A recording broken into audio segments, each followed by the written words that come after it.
नमस्कार। ग्रहों की गोचर स्थिति पर रेगुलर वीडियो पाने के लिए साप्ताहिक राशिफल, मासिक राशिफल, त्रैमासिक राशिफल और ग्रहों के बाकी गोचर पर भी रेगुलर अपडेट्स पाने के लिए, जिसके हिसाब से आप अपने जीवन में थोड़ी गाइडेंस प्राप्त कर सके, इसके लिए मेरे चैनल को अवश्य सब्सक्राइब करें। जिन लोगों ने सब्सक्राइब कर रखा है वो ऑल ये जो नोटिफिकेशन सेटिंग होती है इसको क्लिक करें, क्योंकि कभी कभी कुछ लोग बोलते हैं उनको नोटिफिकेशन नहीं मिलती। आशा करता हूं चैनल को सब्सक्राइब करेंगे और रेगुलर वीडियोस अवश्य आप देखेंगे। नमस्कार। ओम गणेशाय नमः। ओम नमः शिवाय। मैं निखिल ज्योतिषाचार्य आप सभी का मेरे चैनल पर पुनः स्वागत करता हूं। आशा करता हूं कि आप सभी स्वस्थ होंगे। महादेव की कृपा आप सभी पर सदैव बनी रहे। ये वीडियो मेष यानी कि एरीज के लिए बहुत विशेष है, क्योंकि वीडियो है 25 मई से 31 मई 2026 के साप्ताहिक राशिफल के बारे में। कैसा रहेगा आने वाले सप्ताह का हाल मेष के लिए। नए दर्शकों के लिए बता दूं, जो रेगुलर व्यूअर्स हैं वो भी आगे बढ़ सकते हैं कि जो मेरा साप्ताहिक राशिफल होता है वो प्रमुखतः चंद्रमा और उनकी गति पर आधारित होता है। चंद्रमा एक बहुत ही विशेष ग्रह है। चंद्रमा की विशेषताएं बहुत है, लेकिन जब हम साप्ताहिक राशिफल की बात करते हैं तो पहला तो उनकी तेज गति, फिर उनका मन का कारक होना और फिर उनकी क्वालिटी कि वह जिस भी भाव, राशि, ग्रह आदि के साथ अपने गोचर में संबंध संपर्क कायम करते हैं उनको बहुत एक्टिवेट करते हैं। इन सभी कारणों से चंद्रमा का जो गोचर होता है वो बहुत विशेष बन जाता है। चंद्रमा के गोचर के कारण हमारे मन, मस्तिष्क, विचार, स्वभाव, सोचने के तौर तरीके, दृष्टिकोण, हर चीज पर डायरेक्ट इंपैक्ट पड़ता है और इसको समझने के लिए साप्ताहिक राशिफल बहुत विशेष होता है। इस अंधकारमय जीवन में ज्योतिष एकमात्र विद्या है जो हमें थोड़ा रास्ता दिखाती है, सहारा देती है, गाइड करके। भले राशिफल बहुत ही सामान्य आधार पर दिए जाते हैं, लेकिन एक जनरल गाइडेंस के लिए बहुत उपयोगी होते हैं। यदि लग्न राशि या चंद्र राशि आपकी मेष है, दोनों ही देख सकते हैं, अलग अलग राशिफल नहीं बन सकते हैं। जहां से आपको रिलेट करता है वहां से देखिए। व्यक्तिगत तौर पे मेरा मानना है लग्न से देखेंगे तो अच्छा, इनकेस नहीं पता है तो चंद्र राशि से भी इसको देख सकते हैं। शुरू करते हैं अत्यंत महत्वपूर्ण राशिफल का। चंद्रमा आपके छठे घर में आ जाएंगे यानी कि कन्या में। ये होगा 25 तारीख को सुबह 9 बजे और 27 तारीख शाम के 7 बजे तक चंद्रमा यहीं पर रहेंगे। बुध की राशि में है चंद्रमा, थोड़े विचलित रहते हैं। केमद्रुम योग अभी भी बना हुआ है और ऊपर से चौथे घर के स्वामी है, तो भावनात्मक दृष्टिकोण से तो थोड़ा सा कष्टकारी समय दिख रहा है। लेकिन पहले हम अच्छी चीजों की बात कर लेते हैं। चौथे घर के स्वामी छठे घर में, कोई प्रॉपर्टी संबंधित लीगल काम अटक रहा था, कोई पेपर वर्क अटक रहा था, कोई अदरवाइज लीगल काम अटक रहा था, कार्य क्षेत्र में कुछ चुनौतियां आ रही थी जिनको आप समझ नहीं पा रहे थे, हैंडल नहीं कर पा रहे थे, उन सब के लिए अच्छा है। चंद्रमा जब भी उपचय भावों में आते हैं 3, 6, 10, 11, तो व्यक्ति को थोड़ा उसके जो अटके हुए काम है वो बनने में या आगे बढ़ने में हेल्प अवश्य प्राप्त होती है। चौथे घर के स्वामी का छठे घर में जाना, कभी कभी अगर घर में भी कुछ इश्यूज चल रहे हैं, में भी थोड़ी आर्गुमेंट वगैरह हो, तो उस प्रॉब्लम को भी सॉल्व करने के लिए ठीक ठाक है। लेकिन जैसे मैंने कहा कि चंद्रमा मन के कारक हैं, हमेशा मैं कहता ही हूं, वेद भी कहते हैं कि चंद्रमा मनसो जात है। ऊपर से केमद्रुम योग है, ऊपर से छठा भाव है और रही सही कसर शनिदेव ने पूरी कर दी, क्योंकि वो दृष्टि डाल रहे हैं। तो जब शनि का प्रभाव आता है चंद्रमा पर तो क्या होता है, विषदोष बनता है। तो ये सारी ही चीजें अंकित कर रही हैं कि जो समय है आपका थोड़ा कष्टकारी है मानसिक दृष्टिकोण से। बहुत सारी प्रॉब्लम्स मेंटली तंग कर सकती है, बहुत सारे प्रभाव मेंटली तंग कर सकते हैं। चिंताएं, व्यर्थ की चिंताएं, पुरानी बातें, आर्ग्यूमेंट्स बहुत होंगे, छोटी छोटी। अभी देखिए लग्न में मंगल भी गोचर कर रहे हैं, ठीक है आपके लग्नेश हैं, लेकिन मंगल तो मंगल है ना, तो गुस्सा ऑलरेडी ज्यादा रहेगा। और छठे घर के चंद्रमा है तो यहां से एग्रेशन, फ्रस्ट्रेशन और बढ़ेगी। तो इन सब चीजों पर ध्यान दीजिएगा। कैसे इस समय का उपयोग करें, आपके अपने अटके हुए काम पूरे करें, कुछ फिजिकल एक्सरसाइज करें और मे बी थोड़ा अपने फ्यूचर प्लानिंग पर ध्यान दें। क्या करना नहीं है इस टाइम पे, फ्रस्ट्रेशन से दूर रहना है, इरिटेशन को कंट्रोल करना है और बिल्कुल भी आर्गुमेंट्स नहीं करने। नवांश कुंडली बता रही है कि अटैचमेंट बहुत रहेगी यहाँ पर, और कभी कभी जब हम बहुत ज्यादा अटैच्ड हो जाते हैं ना तो हमें दुख प्राप्त होते हैं। ये जीवन की सच्चाई है। आप देख लीजिए, अधिकतम आप जिस भी चीज से कह लीजिए, व्यक्ति से कह लीजिए, आप बहुत अटैच्ड होंगे, अंततः अधिकतम जीवन में वही आपके दुख का कारण बनेगा या बनेगी, या वस्तु विशेष। इसीलिए अटैचमेंट्स कहीं ना कहीं जीवन से धीरे धीरे करके दूर करने चाहिए। मोक्ष तो वही है ना, मोक्ष और क्या है। किसी भी आप साधना पंथ में चले जाइए, धीरे धीरे वो अटैचमेंट्स को ही दूर करते हैं।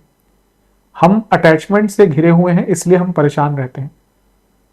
अब ये कहना आसान होता है, मैं भी कह रहा हूं तो इससे कोई आसान तो है ना कि सब अटैचमेंट में भूल कर, हाँ मे भी कभी समय आएगा तो उस पथ पे हूं धीरे धीरे करके, लेकिन जितना अटैचमेंट से आप दूर जाते रहेंगे लोगों से, चीजों से, उतना आपके जीवन में सरलता आती रहेगी। तो यहाँ पे किसी से अटैच्ड मत रहिएगा, तंग करेगी चीज। दशांश कुंडली, कार्य क्षेत्र में कुछ नया सीखने का मौका है, अपनी स्किल को इंप्रूव करने का मौका है।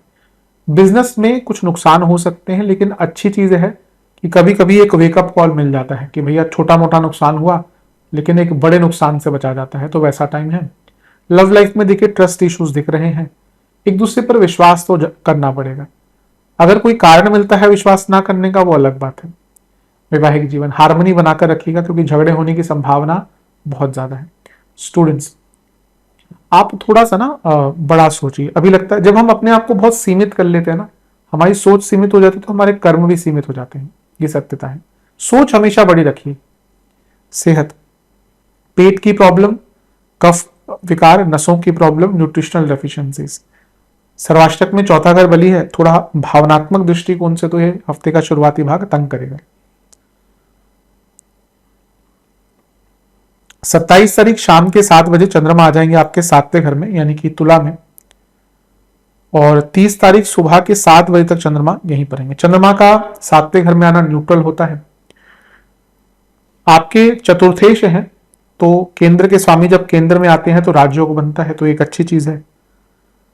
यहां पे चंद्रमा पर प्रभाव देखिए, गुरु की दृष्टि है, मंगल की दृष्टि है और राहु की दृष्टि, और ये गुरु अभी राशि बदलने वाले हैं। मंगल प्रॉपर्टी के कारक, चंद्रमा चौथे घर के स्वामी, राहु 11वें घर में। ये समय बहुत अच्छा है एसेट्स के लिए। आप प्रॉपर्टी में इन्वेस्ट करना चाहते हैं, कुछ प्रॉपर्टी लेना चाहते हैं, उसके लिए बहुत अच्छा टाइम है।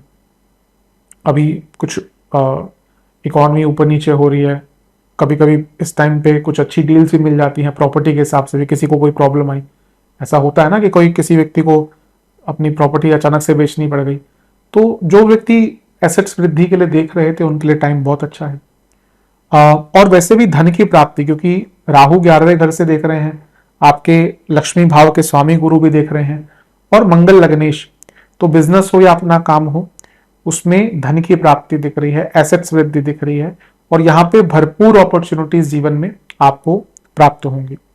अच्छा समय है, लेकिन राहु मंगल और 12वें घर के स्वामी गुरु, पहला तो खर्चा बहुत ज्यादा हो जाएगा, और ये मंगल राहु की ऊर्जा कभी कभी बहुत डिस्ट्रक्टिव भी होती है। व्यक्ति इतना इंपल्सिव हो जाता है कि उसको समझ नहीं आता कि क्या करना है क्या नहीं है, क्या उचित है क्या अनुचित है। इसलिए थोड़ा इस एरिया पर ध्यान देंगे तो आपके लिए अच्छा रहेगा। समय अच्छा है, कई काम भी आपके, कई इच्छाएं भी आपकी जो है वो पूर्ण हो सकती है। नवांश कुंडली बता रही है कि थोड़ा अपने कंफर्ट जोन से निकलना पड़ेगा। दशांश कुंडली, कार्य क्षेत्र में थोड़ा कार्यभार बढ़ेगा। बिजनेस की जहां तक बात है बहुत अच्छा समय है, पैसा ही पैसा, धन ही धन और बड़ा काम। लव लाइफ, कभी कभी हमें दो चीजें होती हैं, एक होती है सिंपैथी और एक होती है एम्पैथी। अगर हम एम्पैथाइज ज्यादा करना शुरू कर देना, यकीन मानिए जीवन सरल हो जाएगा। तो यहां पे रेदर देन आप ये सोचें कि आपके पार्टनर क्यों ऐसे कर रहे हैं या इतनी दिक्कत क्यों है, अपने आप को उनकी जगह डाल के देखिए कि क्या हो सकता है उनको कोई प्रॉब्लम चल रही है, तो इस चीज पर ध्यान दीजिएगा। वैवाहिक जीवन, थोड़ा विश्वास बढ़ाइए। इस टाइम पे विश्वास की अपूर्णता दिख रही है। स्टूडेंट्स, आपके बहुत काम पेंडिंग है, पहले उनको पूरा कीजिए वरना आगे चलकर दिक्कत होगी। सेहत के हिसाब से नसों की प्रॉब्लम, गले के रोग, और जिनको गॉल ब्लैडर लिवर की दिक्कत है या इन्फेक्शन चल रहे हैं उनकी दिक्कत बढ़ेगी। सर्वाष्टक में आपका 10वां घर बली है। हफ्ते का अंतिम मध्य भाग जो है ये कई कार्य आपके पूर्ण करवा कर जा सकता है। 30 तारीख सुबह के 7 बजे चंद्रमा आ जाएंगे आपके 8वें घर में यानी कि वृश्चिक में, और सप्ताह के अंत तक कहीं पर रहेंगे। 29 को बुध का गोचर भी हो जाएगा, वो भी यहां पे आ जाएंगे। अष्टम के चंद्रमा, आप देखिए हफ्ते का अंतिम भाग थोड़ा सा कष्टकारी है, क्योंकि यहां पे चंद्रमा एक तो नीच के हो गए, ऊपर से केमद्रुम योग बन गया, पूर्णिमा योग भी बन रहा है, 8वां घर है, मंगल की दृष्टि है और शकट योग है। तो हफ्ते का अंतिम भाग बहुत अच्छा नहीं दिख रहा, अनिश्चितताओं से भरा रहेगा,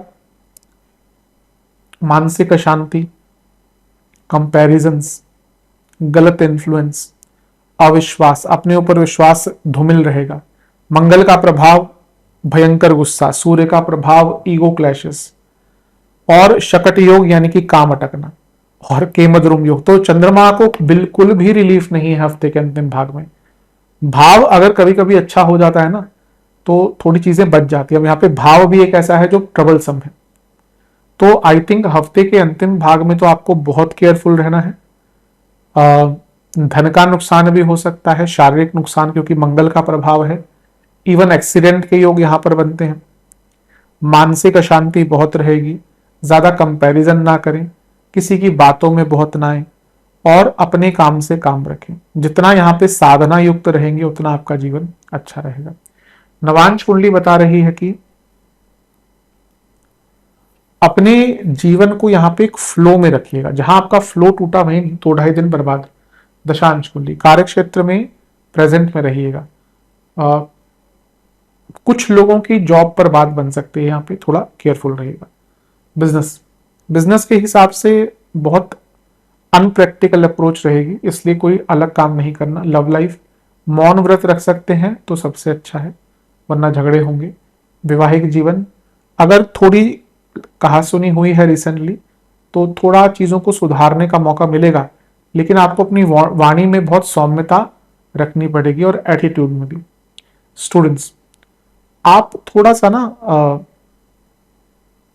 अपना रास्ता ढूंढिए। अभी लगता है कि आप इतने इन्फ्लुएंस हैं कि आपको पता ही नहीं कि आपको क्या चाहिए, और गलत भी नहीं है। बच्चे हैं, स्टूडेंट्स यंग होते हैं, तो जब हम भी बहुत छोटे थे हम भी देखते थे किसी को डॉक्टर देखते तो कहते डॉक्टर बनना है, किसी को पायलट बना देखते थे पायलट बनना है। तो वो तो बचपना होता है, लेकिन कहीं ना कहीं once you grow bit older आपको थोड़ा अपना रास्ता चुनना होता है। तो आई थिंक यहाँ पे अब मैं उनके लिए कह रहा हूँ जो लेट्स से कि अपने कॉलेज आदि के टाइम में है या 12th में है, थोड़ा सा एक क्लैरिटी लाने की आवश्यकता है। मे बी डिस्कशंस आप बड़ों से कर सकते हैं।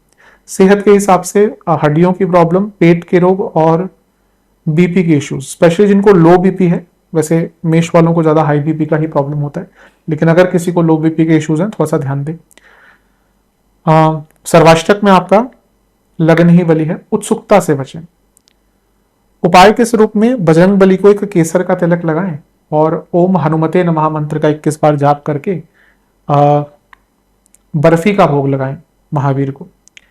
आशा करता हूं वीडियो काम आएगा। चैनल पर नए सब्सक्राइब कीजिए, वीडियो को लाइक कीजिए। मिलता हूं अगली वीडियो में, तब तक के लिए ओम नमः शिवाय।